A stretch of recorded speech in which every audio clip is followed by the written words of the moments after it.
पंजाब विधानसभा चुनावों में मिली जीत के बाद से ही केजरीवाल और उनकी आम आदमी पार्टी के तेवर बदलने लगे हैं। दिल्ली के सीएम अरविंद केजरीवाल इन दिनों बीजेपी और खास तौर पर पीएम मोदी को अपना निशाने पर ले रहे हैं।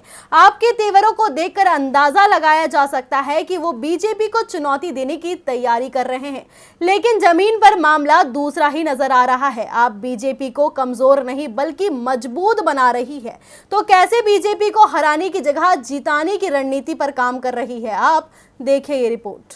दिल्ली विधानसभा के बजट सत्र में दिल्ली के सीएम अरविंद केजरीवाल द कश्मीर फाइल्स का जिक्र कर पीएम मोदी पर निशाना साधते हैं।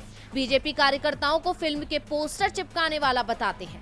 सदन में बीजेपी विधायकों को आप में शामिल होने का न्योता देते हैं। मीडिया के सामने खुद को पीएम मोदी का विकल्प बताते हैं, लेकिन जब बात जमीन पर बीजेपी को चुनौती देने की आती है तो केजरीवाल की पार्टी बीजेपी की जगह कांग्रेस को निशाने पर ले लेती है।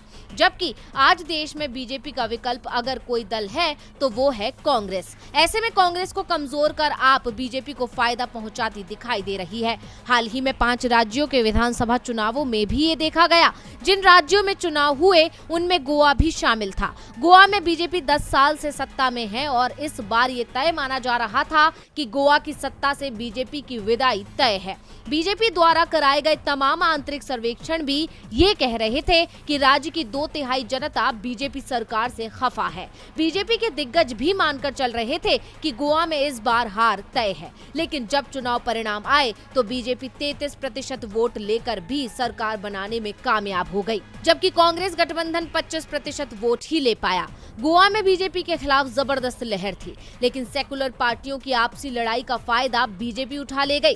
टीएमसी गठबंधन और आप ने बीजेपी विरोधी 20% वोट आपस में बांट लिए। आप और टीएमसी को भले ही कोई सीट ना मिली हो, लेकिन उन्होंने कांग्रेस को भी सत्ता की रेस से बाहर कर दिया। गोवा वाला खेल आम आदमी पार्टी अब गुजरात और हिमाचल प्रदेश में खेलने को तैयार है, जहां 6 महीने में ही चुनावों का ऐलान हो जाएगा। आपको लेकर हिमाचल प्रदेश में कांग्रेस को ज्यादा ही चिंता सता रही है, क्योंकि हिमाचल प्रदेश में पिछले 3 दशक से सत्ता बदलने का इतिहास रहा है।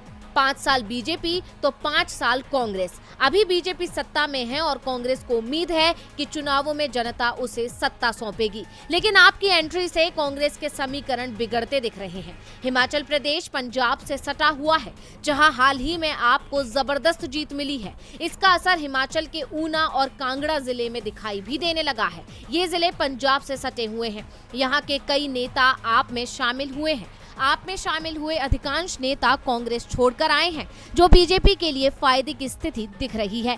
गोवा में भी टीएमसी और आप ने चुनावों से पहले कांग्रेस में ही सेंध लगाई थी। उसी के नेताओं को तोड़कर अपने पाले में किया था। अब गोवा वाली कहानी हिमाचल में दोहराई जा रही है। आपकी सक्रियता को लेकर राज्यसभा में विपक्ष के नेता और कांग्रेस सांसद मल्लिकार्जुन खड़गे ने कहा कि कांग्रेस को बीजेपी ने नहीं बल्कि हमारे अपनों ने हराया है। पंजाब में हम आपस में ही लड़ रहे थे तो गोवा में सेकुलर पार्टियां कांग्रेस को हराने में लगी रही। कांग्रेस पर आरोप लगाया जाता है कि वो विपक्षी पार्टियों को साथ नहीं लेती।